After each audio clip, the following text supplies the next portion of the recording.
Dans cette vidéo stimulante, nous nous penchons sur l'une des questions les plus intrigantes de la théologie. Pourquoi Dieu ne pardonne-t-il pas aux anges déchus et à Satan? Rejoignez-nous pour explorer les implications profondes de leur rébellion, la nature du péché et les leçons que nous pouvons tirer en tant qu'êtres humains qui naviguent dans nos propres voyages de foi. Nous examinerons la création des anges en nous concentrant sur les êtres majestueux conçus pour servir et glorifier Dieu. Découvrez la chute tragique de Lucifer, autrefois l'incarnation de la lumière qui a succombé à l'orgueil et à l'ambition, menant à une bataille cosmique qui a altéré à jamais le royaume céleste. À travers des récits captivants et des idées profondes, nous discuterons également de l'importance de l'humilité et du poids de nos choix, en soulignant comment ils résonnent dans notre vie quotidienne. Alors que nous naviguons dans les complexités de la foi, cette vidéo vise à apporter clarté et compréhension sur la lutte éternelle entre le bien et le mal. Que vous soyez intéressé par la spiritualité, la philosophie ou que vous cherchiez simplement des réponses, cette vidéo offre une exploration complète que vous ne voudrez pas manquer. Connectez-vous pour découvrir les vérités intemporelles qui s'appliquent à nos vies aujourd'hui. N'oubliez pas d'aimer, de partager et de vous abonner pour plus de contenu éclairant sur la foi, la spiritualité et les grandes questions de la vie. Mots-clés: foi, spiritualité, pardon, ange, Lucifer, orgueil, péché, rédemption, libre arbitre, humilité, guerre spirituelle, théologie. Pourquoi Dieu ne pardonne-t-il pas aux anges déchus et à Satan? Cette question résonne profondément chez de nombreux croyants et érudits, faisant écho à un dilemme qui frappe au cœur de la foi et de la compréhension de la nature divine. La discussion sur la rébellion de Satan n'est pas seulement une question théologique, c'est une invitation à explorer les profondeurs du libre arbitre, de la justice et de la miséricorde. Alors que nous nous embarquons dans ce voyage complexe, nous découvrirons comment des êtres parfaitement bons peuvent faire des choix qui les conduisent à devenir des adversaires de Dieu. Imaginez un instant que vous êtes le créateur d'un robot très avancé. Ce robot a été méticuleusement conçu pour accomplir des tâches nobles, aider les personnes âgées, promouvoir la santé et répandre la gentillesse. Il possède une intelligence artificielle de pointe, capable d'apprendre et de s'adapter. Mais un jour, ce robot commet un acte terrible, blessant ceux qu'il est censé protéger. Comment vous sentiriez-vous? La confusion envahirait probablement votre esprit. Comment quelque chose créé pour le bien pourrait-il choisir de faire le mal? Ce scénario reflète la situation difficile à laquelle est confronté Lucifer, un ange créé par Dieu avec perfection et objectif. Avant sa chute, Satan n'était pas une incarnation du mal, il était Lucifer, le porteur de lumière, l'un des anges les plus exaltés proches de Dieu. Le récit même de sa création révèle la beauté et la bonté de Dieu, manifestées dans chaque être qu'il crée. Pourtant, la question du libre arbitre se pose inévitablement. Si Lucifer a été créé bon, comment a-t-il choisi de se rebeller? La réponse réside dans la complexité de la liberté accordée à tous les êtres intelligents, un don qui comporte à la fois des risques et des responsabilités. Le libre arbitre est une expression de l'amour de Dieu, car le véritable amour ne peut exister que lorsqu'il y a la liberté de choisir. Cette liberté a permis à Lucifer, dans un moment de réflexion et d'introspection, de considérer sa propre grandeur. Alors qu'il se prélassait dans l'éclat de sa création, il commença à nourrir des pensées qui finiraient par le conduire à sa chute. Curieusement, cela fait écho à une expérience humaine courante, la tentation de s'élever au-dessus des autres. Avez-vous déjà vu un collègue, autrefois humble et travailleur, devenir soudainement arrogant après avoir reçu une reconnaissance? De même, l'orgueil de Lucifer l'a conduit à croire qu'il pouvait s'élever au-dessus de son Créateur. Considérez les implications profondes d'un tel choix. La capacité de choisir est ce qui rend les êtres créés, à l'image de Dieu si unique. Cette liberté ouvre la porte à des possibilités illimitées, mais expose également des vulnérabilités. L'histoire de Lucifer sert d'avertissement sur la nature séduisante de l'orgueil et de l'ambition. Elle nous met au défi de réfléchir à nos propres choix. Recherchons-nous le pouvoir, la validation ou la reconnaissance au détriment de notre intégrité et de notre relation avec Dieu? En approfondissant ce sujet, nous explorerons comment la rébellion de Lucifer, motivée par l'orgueil et le désir d'autonomie, a entraîné non seulement sa chute, mais aussi celle de nombreux autres anges qui l'ont suivi. Leur choix a été délibéré, ils ont pris conscience des conséquences de leurs actes et ils ont pris le chemin de la lumière vers les ténèbres. Cette transition mérite d'être approfondie. Que signifie pour des êtres créés pour servir et aimer de choisir la rébellion et l'inimitié? La complexité de ce récit n'est pas seulement historique, elle résonne dans notre vie quotidienne. Nous sommes confrontés à des choix tous les jours, à des moments où nous devons choisir entre ce qui est juste et ce qui est facile ou attrayant. Cette lutte intérieure est le reflet de la bataille qui a eu lieu dans les royaumes célestes. En approfondissant ces thèmes, nous nous demanderons: comment pouvons-nous nous assurer que nos choix nous mènent vers la lumière plutôt que vers les ténèbres? Comment pouvons-nous naviguer sur la fine ligne entre l'ambition et l'orgueil? Rejoignez-moi dans ce voyage où nous explorons les subtilités du libre arbitre, la nature du péché et les implications profondes des choix que nous faisons. L'histoire de la rébellion de Satan ne concerne pas seulement la chute d'un ange. Elle concerne la lutte éternelle entre le bien et le mal, l'essence de notre foi et les choix auxquels nous sommes confrontés chaque jour dans notre propre vie. Alors que nous continuons, gardons ces questions à l'esprit en leur permettant de guider notre compréhension d'un récit complexe et captivant qui révèle finalement la profondeur de la grâce et de la justice de Dieu. Ce qui nous attend est un voyage au cœur du plan divin et ensemble, nous chercherons à découvrir les vérités qui définissent notre existence et notre relation avec le Créateur. Pour comprendre pourquoi Dieu ne pardonne pas aux anges déchus et à Satan, nous devons d'abord explorer l'essence même de Dieu lui-même. Dieu est souvent décrit comme parfaitement bon, juste et puissant, des attributs qui définissent sa relation avec la création et guident ses actions. Chacune de ces qualités joue un rôle essentiel dans le déroulement du récit de la création, de la rébellion et de la rédemption. La bonté de Dieu est fondamentale pour sa nature. Elle reflète son engagement indéfectible envers la vérité, l'amour et la justice. Dans un monde rempli de chaos et de souffrance, la bonté de Dieu est un phare d'espoir. C'est sa bonté qui inspire la confiance et nous entraîne dans une relation avec lui. Imaginez un parent dont l'amour et l'attention pour son enfant sont inébranlables, recherchant toujours ce qui est le mieux. Cet instinct parental n'est qu'une ombre de la bonté parfaite de Dieu. Il désire un monde où sa création s'épanouit et où l'humanité prospère dans l'amour et l'harmonie. Pourtant, avec la bonté vient la justice. Dieu n'est pas seulement aimant, il est aussi juste. Sa justice garantit que le bien est récompensé et que le mal est corrigé. Cette caractéristique de Dieu est essentielle pour comprendre pourquoi la rébellion des anges ne peut être ignorée. Imaginez un juge dans un tribunal qui doit faire respecter la justice, même lorsqu'elle implique un proche. La vraie justice exige l'impartialité, un engagement envers la primauté du droit qui transcende les relations personnelles. De même, la justice de Dieu exige que la rébellion contre lui soit punie. De plus, la puissance de Dieu est primordiale. Il est le créateur de l'univers, celui qui a tout créé par sa parole. Son omnipotence signifie qu'il détient l'autorité ultime sur toute chose, y compris les anges. Ce pouvoir s'accompagne de la responsabilité de gouverner la création avec justice. Les anges, étant des êtres spirituels puissants, ont été dotés du libre arbitre, mais ils sont toujours sous l'autorité de Dieu. Ils ne sont pas des êtres autonomes, exempts de toute responsabilité.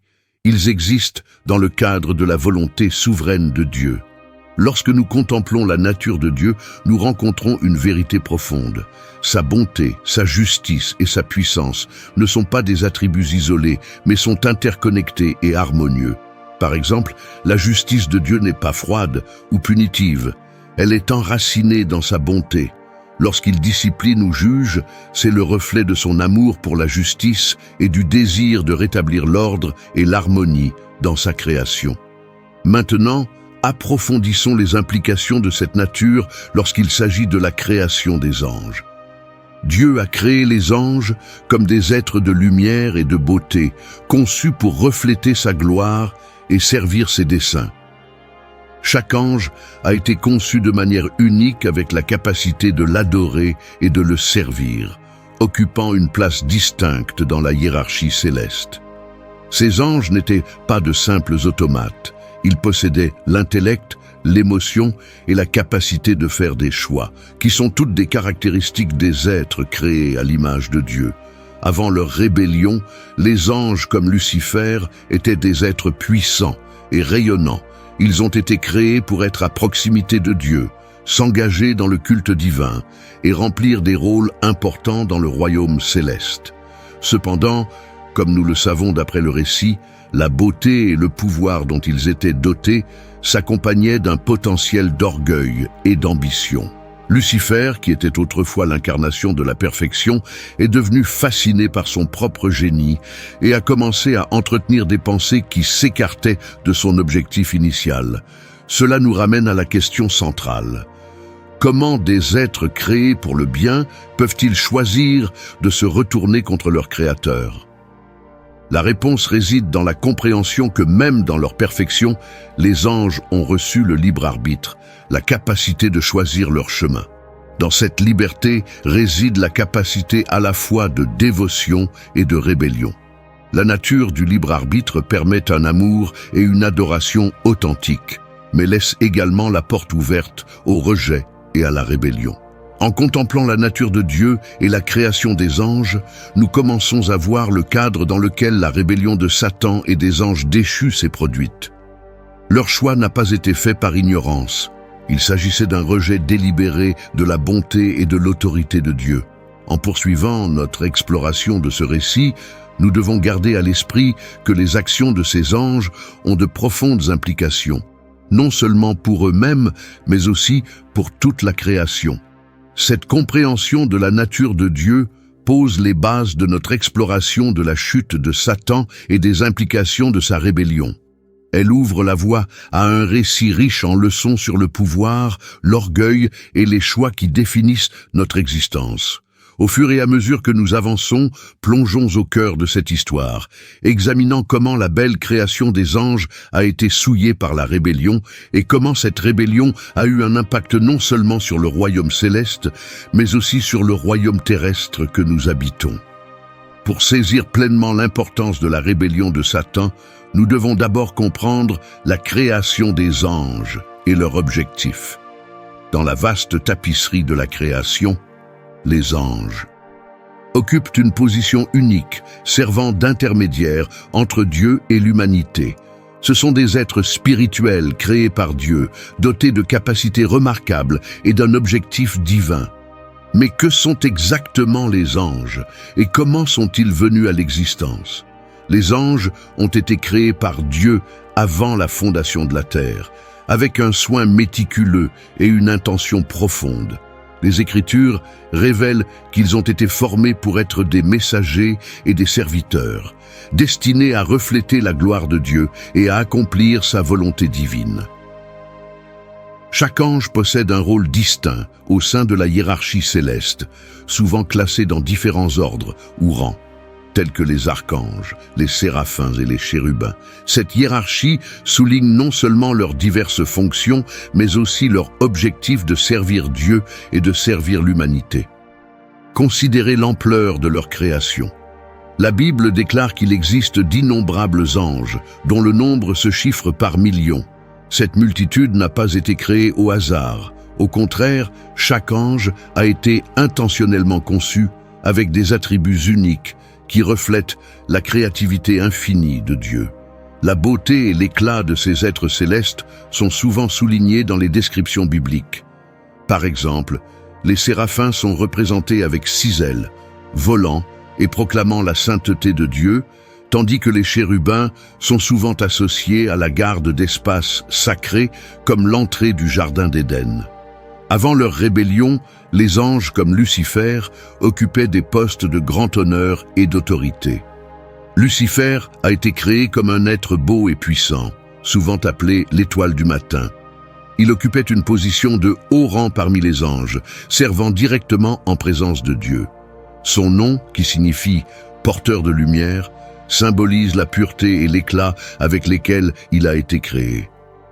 Lucifer n'était pas seulement un ange, mais aussi un leader parmi ses pairs, vénéré pour sa sagesse et sa beauté. Pourtant, dans cette création extraordinaire réside un élément crucial, le libre arbitre.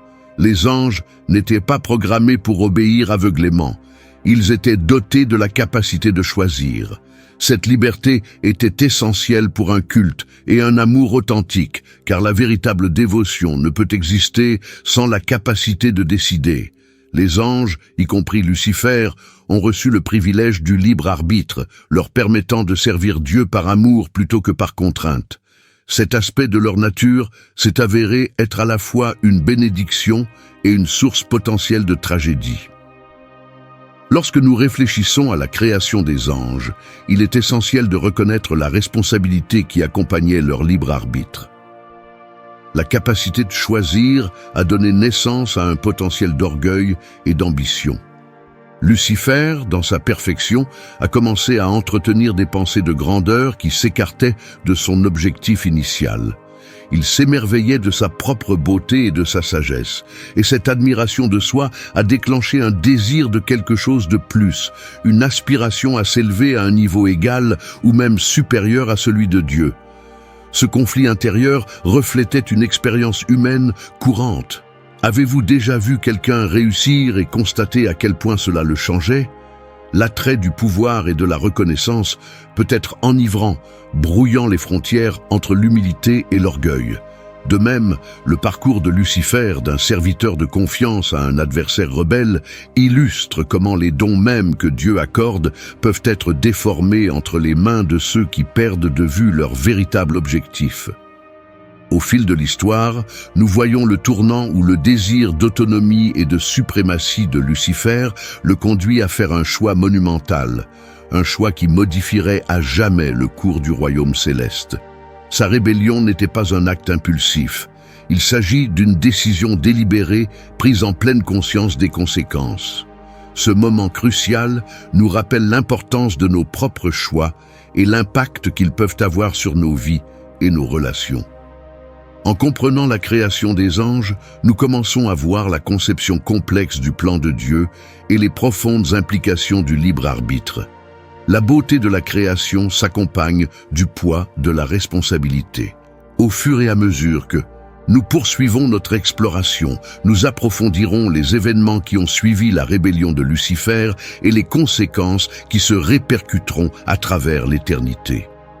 Ce récit révèle non seulement la chute d'un ange glorieux, mais fournit également des leçons inestimables sur la nature de l'orgueil, l'importance de l'humilité et la lutte éternelle entre le bien et le mal.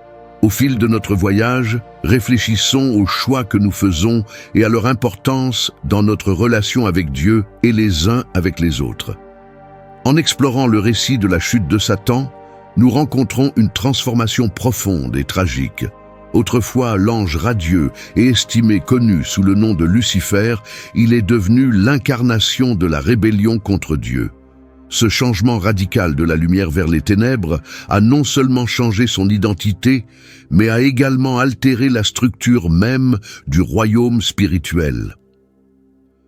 Pour comprendre comment cette chute s'est produite, nous devons examiner de près les motivations et les circonstances entourant la rébellion de Satan. Les graines de la rébellion ont été semées dans le cœur de Lucifer par son orgueil et son ambition. Bien qu'il ait été créé avec une beauté et une sagesse sans pareille, il est devenu amoureux de sa propre grandeur. Dans son désir de s'élever au-dessus des autres, Lucifer a commencé à remettre en question sa position dans la hiérarchie céleste. Il envisagea l'idée de ne pas se contenter de servir Dieu, mais de devenir comme Dieu, une pensée qui allait finalement le conduire à sa chute catastrophique. C'est un rappel effrayant de la façon dont les plus beaux dons peuvent être corrompus lorsqu'ils ne sont pas fondés sur l'humilité.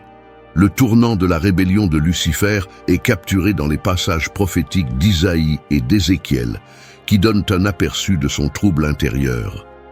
Dans Isaïe chapitre 14, versets 12 à 15, nous trouvons une description poignante de l'ambition de Lucifer. Le texte révèle sa proclamation audacieuse. « Je monterai aux cieux, j'élèverai mon trône, au-dessus des étoiles de Dieu. Je m'assiérai sur la montagne de l'assemblée, sur les hauteurs du mont Tsaphon. Je m'élèverai au-dessus du sommet des nuées.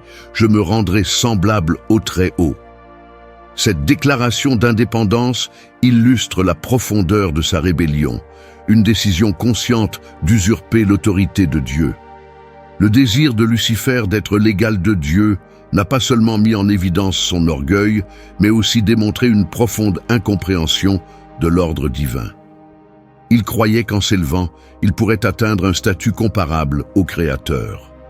Cette illusion a conduit à une confrontation catastrophique lorsque Lucifer a rallié d'autres anges à sa cause, les séduisant avec des promesses de pouvoir et d'autonomie. Le choix de le suivre n'a pas été fait par ignorance. C'était plutôt une décision calculée par ces anges, qui comprenaient les enjeux en jeu. Au fur et à mesure que la rébellion se déroulait, la tension dans le royaume céleste s'est intensifiée. Les anges loyaux, ceux qui sont restés inébranlables dans leur dévotion à Dieu, se sont opposés à la faction grandissante de Lucifer. Ce conflit céleste n'est pas simplement l'histoire de l'ambition d'un être, il reflète la bataille plus vaste entre le bien et le mal qui se joue dans tout le cosmos. Les enjeux étaient éternellement élevés et les conséquences de cette rébellion se répercuteraient à travers le temps. Le résultat final de la rébellion de Lucifer a été rapide et décisif. Dieu, dans sa justice parfaite, ne pouvait pas permettre qu'un tel défi reste sans réponse. La rébellion a culminé dans un moment culminant où Lucifer et ses disciples ont été chassés du ciel. Cette expulsion n'était pas un acte de caprice, mais plutôt une réponse nécessaire pour maintenir l'ordre et la sainteté de la création. Lucifer, autrefois l'ange, bien-aimé, est devenu Satan, l'adversaire, l'accusateur et l'incarnation de l'opposition à Dieu. Cette transformation a marqué un renversement complet du but originel de Lucifer. Au lieu d'être un porteur de lumière, il a été associé aux ténèbres et à la tromperie. Son rôle est passé de serviteur de confiance de Dieu à celui de chef des anges déchus, qui cherchait désormais à saper la création de Dieu. Les conséquences de cette rébellion ont été profondes, non seulement pour Satan et ses disciples, mais aussi pour l'humanité, car elles ont déclenché une chaîne d'événements qui conduirait finalement à la chute de l'homme. En comprenant la chute de Satan, nous comprenons la nature de la rébellion et les conséquences qui accompagnent les choix faits par orgueil. Ce récit nous sert d'avertissement et nous pousse à examiner nos propres cœurs et motivations. Tout comme Lucifer a été tenté de rechercher la grandeur en dehors de son objectif, nous aussi sommes souvent attirés par l'attrait de l'ambition et de l'orgueil.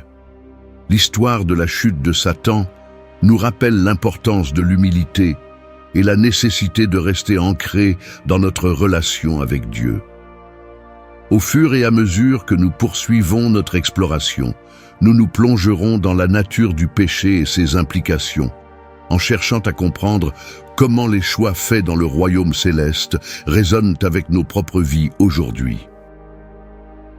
La chute de Satan n'est pas seulement un événement historique, c'est une profonde leçon sur la lutte éternelle entre le bien et le mal, les conséquences de la rébellion et l'importance d'aligner nos cœurs sur la volonté de Dieu.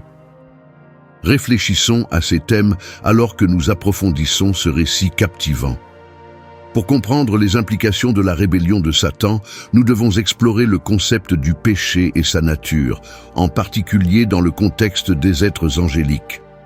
Le péché est souvent décrit comme une déviation de la norme parfaite de Dieu, une transgression contre sa volonté. Cependant, la nature du péché prend une forme unique lorsque nous considérons les circonstances entourant les anges déchus. Contrairement à l'humanité, qui tombe souvent dans le péché par ignorance ou par faiblesse, le péché des anges était un acte conscient et délibéré de rébellion contre leur Créateur. À la base, le péché représente un détournement fondamental de Dieu, un rejet de son autorité et de sa bonté.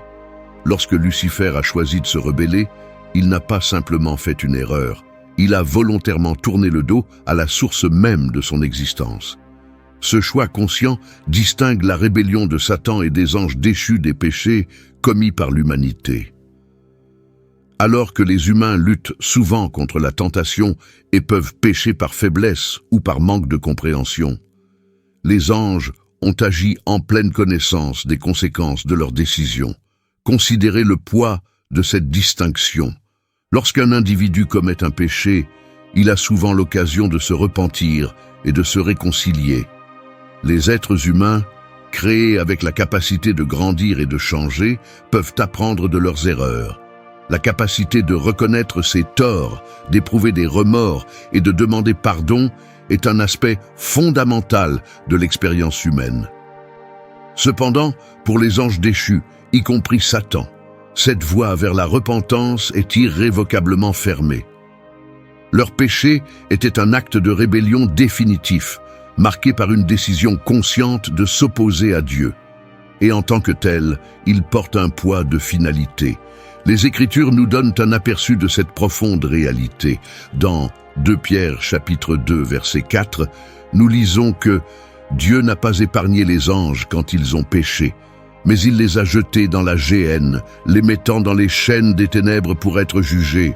Ce verset souligne la permanence de leur rébellion et la gravité de leur choix.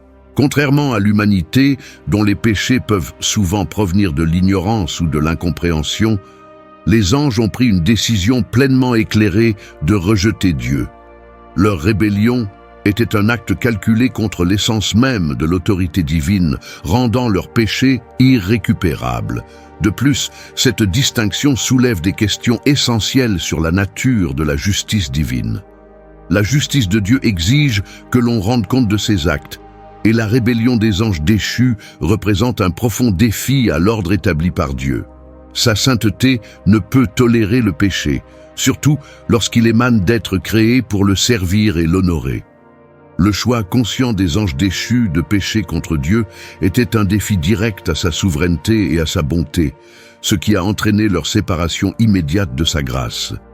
En revanche, la nature du péché humain est souvent étroitement liée à un désir de compréhension et de connexion.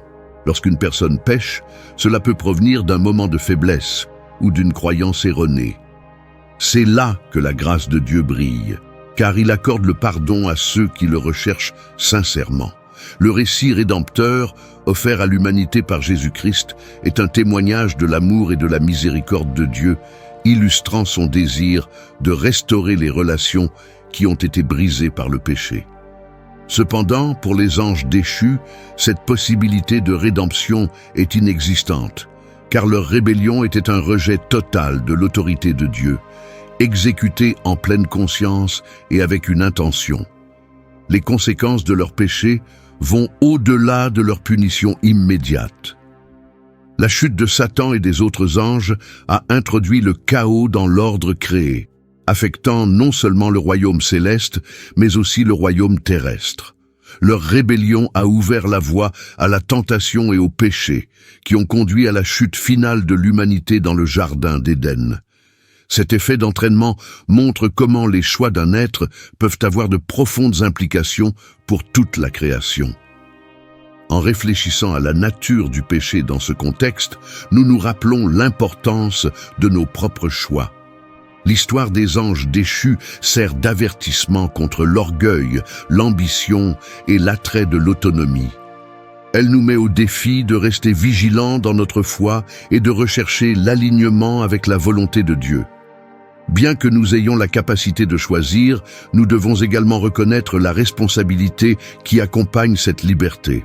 Dans notre exploration en cours, nous continuerons d'examiner les thèmes du pardon, de la rédemption et des conséquences de la rébellion, en cherchant à comprendre comment ces principes s'appliquent non seulement aux anges déchus, mais aussi à nos propres vies alors que nous naviguons dans les complexités de la foi et de la moralité. La nature du péché sert de fondement essentiel pour comprendre la bataille spirituelle qui fait rage autour de nous et les choix auxquels nous sommes confrontés chaque jour. Au fur et à mesure que nous avançons, restons attentifs aux leçons intégrées dans ce récit, guidant nos cœurs vers l'humilité, l'obéissance et une relation plus profonde avec notre Créateur. Pour comprendre pourquoi Dieu n'accorde pas son pardon aux anges déchus et à Satan, nous devons nous pencher sur la nature même du pardon divin. Le pardon est un thème central de la foi chrétienne, incarnant la grâce et la miséricorde de Dieu envers l'humanité. C'est une expression de son amour, une façon pour Dieu de restaurer les relations brisées et d'offrir une seconde chance à ceux qui le cherchent sincèrement. Cependant, la dynamique du pardon prend une autre tournure lorsque nous considérons la rébellion de Satan et des anges déchus. L'un des aspects les plus significatifs du pardon divin est la condition préalable à la repentance. Chez l'humanité, la repentance s'accompagne souvent d'une profonde reconnaissance des méfaits, d'une reconnaissance de la nécessité d'un changement et d'un désir sincère de revenir à une bonne relation avec Dieu. Ce processus est essentiel car il reflète un cœur prêt à se détourner du péché et à rechercher la restauration. Les Écritures nous rappellent dans Actes, chapitre 3, verset 19, de repentir et de se tourner vers Dieu pour que vos péchés soient effacés. Cette voie est ouverte à l'humanité en raison de notre capacité à apprendre, à grandir et à rechercher la rédemption. Cependant, la situation des anges déchus est fondamentalement différente. Leur rébellion n'était pas un moment de faiblesse ou d'incompréhension. C'était une décision pleinement informée et consciente de se retourner contre Dieu. Ils n'agissaient pas par ignorance, mais étaient pleinement conscients de leurs choix et des implications qui en découlaient. Cette compréhension souligne pourquoi les anges ne peuvent pas chercher à se repentir comme le font les humains. Pour eux, il n'y a aucune possibilité de revenir ou d'exprimer des remords, car leur rébellion représente un écart définitif et irréversible par rapport à l'ordre divin. La nature de leur rébellion soulève des questions cruciales sur les implications de leurs actions. Lorsque Lucifer et ses disciples ont choisi de rejeter Dieu, ils ont rompu leur relation avec lui, fermant ainsi la porte à toute possibilité de rédemption. La gravité de leur choix signifie qu'ils ne peuvent pas prétendre à l'ignorance ou demander pardon, car leur péché était délibéré et éclairé par une profonde compréhension de la sainteté et de l'autorité de Dieu. De plus, le concept de justice joue un rôle crucial pour comprendre pourquoi les anges déchus restent impardonnables. La justice de Dieu exige que les actes soient sanctionnés, en particulier ceux qui découlent d'un rejet conscient de son autorité. La rébellion de Satan et des anges n'était pas une simple erreur, mais un affront direct à la souveraineté de Dieu, exigeant une réponse qui respecte la justice divine. Dans 2 Pierre, chapitre 2, verset 4, nous lisons que Dieu n'a pas épargné les anges qui ont péché, mais il les a jetés dans la géhenne, les mettant dans les chaînes des ténèbres pour être jugés. Ce jugement reflète la gravité de leur rébellion et la nécessité de rendre des comptes face à leurs choix délibérés. Lorsque nous examinons les raisons qui sous-tendent le refus de Dieu de pardonner aux anges déchus, nous observons également une profonde distinction entre les expériences des anges et celles de l'humanité. Les êtres humains, créés avec la capacité de grandir et de comprendre, ont la possibilité de faire l'expérience du pardon de Dieu par une repentance sincère. Cette opportunité témoigne de l'amour de Dieu, illustrant qu'il désire la restauration et la réconciliation avec sa création. Le récit de la rédemption est centré sur Jésus-Christ, qui offre le pardon et la grâce à tous ceux qui se tournent vers lui par la foi. À l'inverse, la rébellion des anges déchus illustre une rupture complète et irrévocable avec la grâce de Dieu. Ils ont fait leur choix en pleine conscience, et de ce fait, ils existent dans un état de séparation d'avec le divin. Cette réalité nous rappelle brutalement les conséquences de l'orgueil et de l'ambition lorsqu'ils nous conduisent à nous opposer à la volonté de Dieu. Les leçons que renferme ce récit nous poussent à examiner nos propres cœurs et nos propres choix, nous rappelant l'importance de l'humilité et la nécessité de rechercher Dieu avec ferveur. En fin de compte, le refus de pardonner à Satan et aux anges déchus nous invite à réfléchir à la gravité du péché et de la rébellion. Il souligne l'importance des choix que nous faisons et leur potentiel à façonner notre relation avec Dieu. Bien que nous ayons la capacité de choisir, nous devons également reconnaître le poids de ces choix et l'importance de rester en phase avec la volonté de Dieu.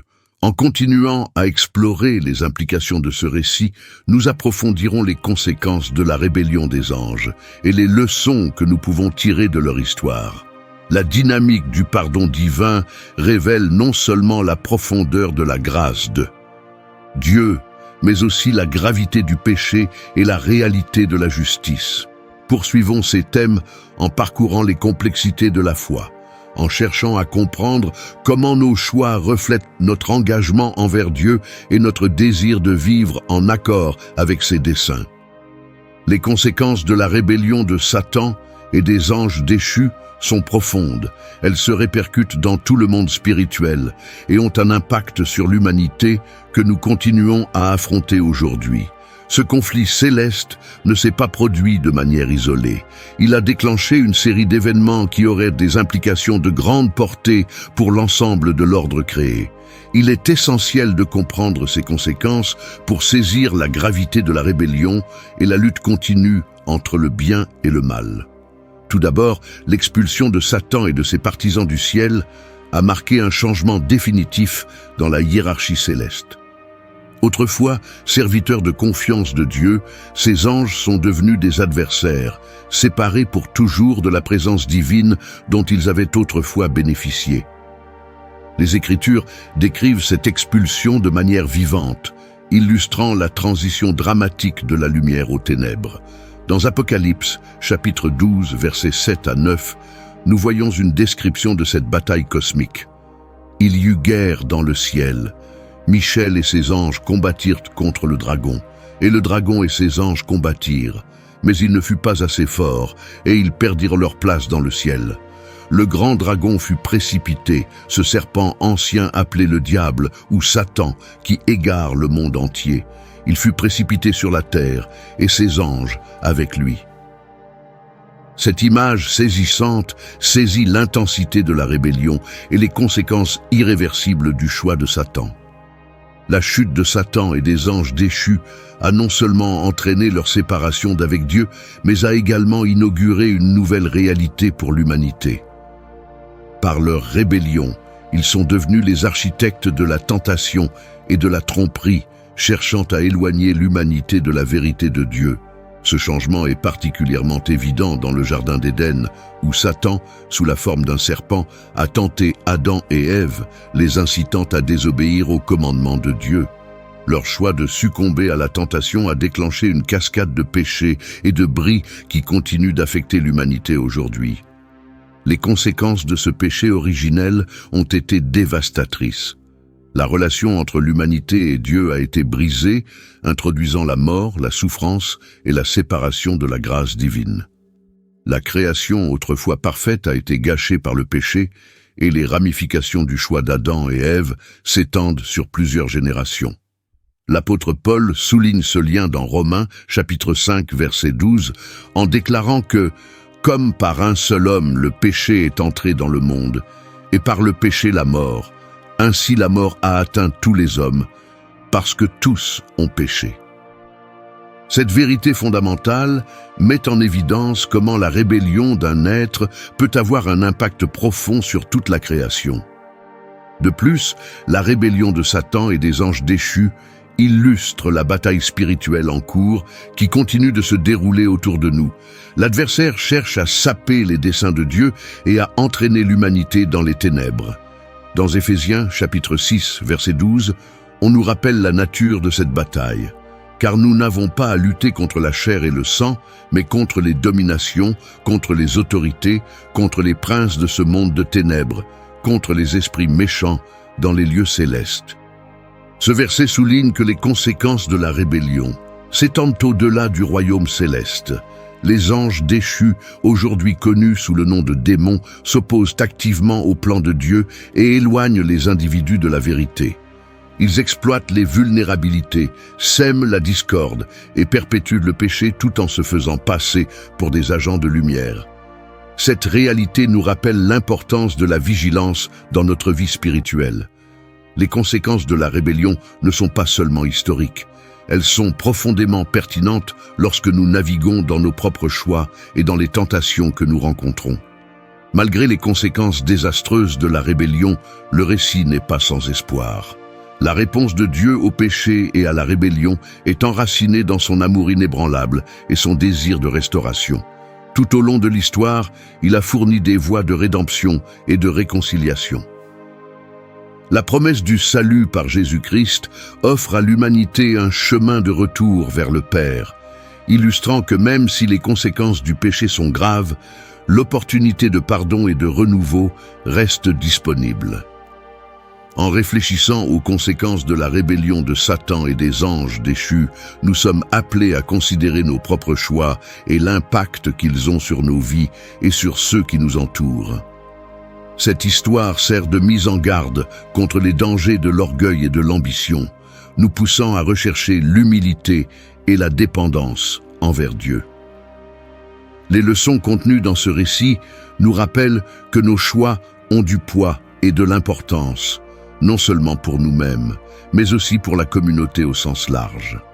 À l'avenir, nous continuerons d'explorer les implications de ce récit, en cherchant à comprendre comment les conséquences de la rébellion des anges éclairent notre compréhension du péché, de la grâce et de la rédemption. La lutte entre le bien et le mal demeure un thème central de notre cheminement de foi, nous invitant à nous engager dans les complexités de notre existence et à rechercher l'alignement avec la volonté de Dieu. Appliquons ces idées dans nos vies, en reconnaissant la pertinence continue de cette histoire ancienne, alors que nous naviguons dans les défis et les choix qui façonnent notre foi. Alors que nous concluons notre exploration de la rébellion de Satan et des anges déchus, il est essentiel de réfléchir aux précieuses leçons qui ressortent de ce récit profond. L'histoire de leur chute n'est pas seulement une histoire d'orgueil et d'ambition, elle sert de puissant rappel des choix que nous faisons et des conséquences qui découlent de ces décisions. En contemplant les actions de ces êtres célestes, nous pouvons glaner des idées qui résonnent profondément dans nos propres vies. Tout d'abord, le récit souligne l'importance de l'humilité. L'orgueil de Lucifer a été le catalyseur de sa rébellion, le conduisant à croire qu'il pouvait s'élever à un statut égal à celui de Dieu. Cette tentation n'est pas propre aux anges, c'est une lutte à laquelle l'humanité est également confrontée. Dans notre quête de succès et de reconnaissance, nous devons rester vigilants face à l'attrait de l'orgueil.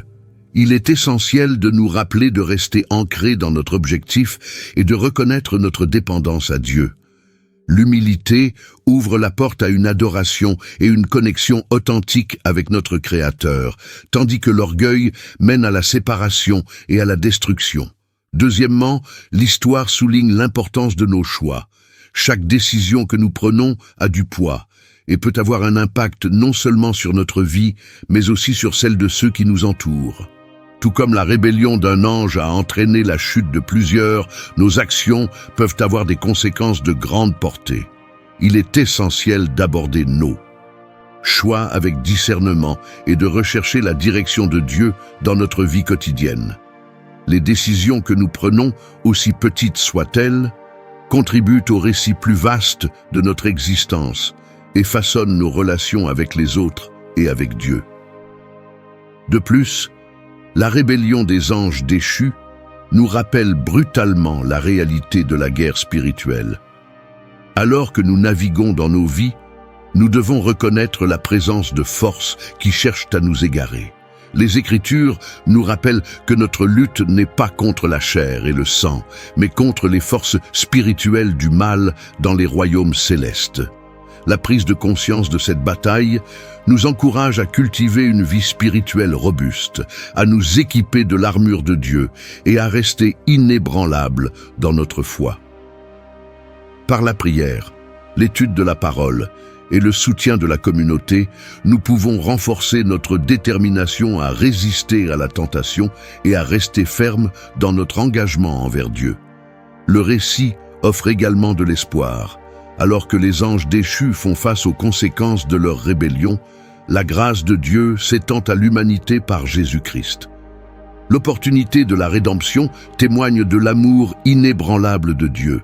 Peu importe à quel point nous pouvons nous égarer, Dieu nous invite à revenir à lui les bras ouverts, prêts à pardonner et à restaurer. Cette promesse de grâce apporte réconfort et encouragement, nous rappelant que nous ne sommes jamais hors de portée de l'amour de Dieu.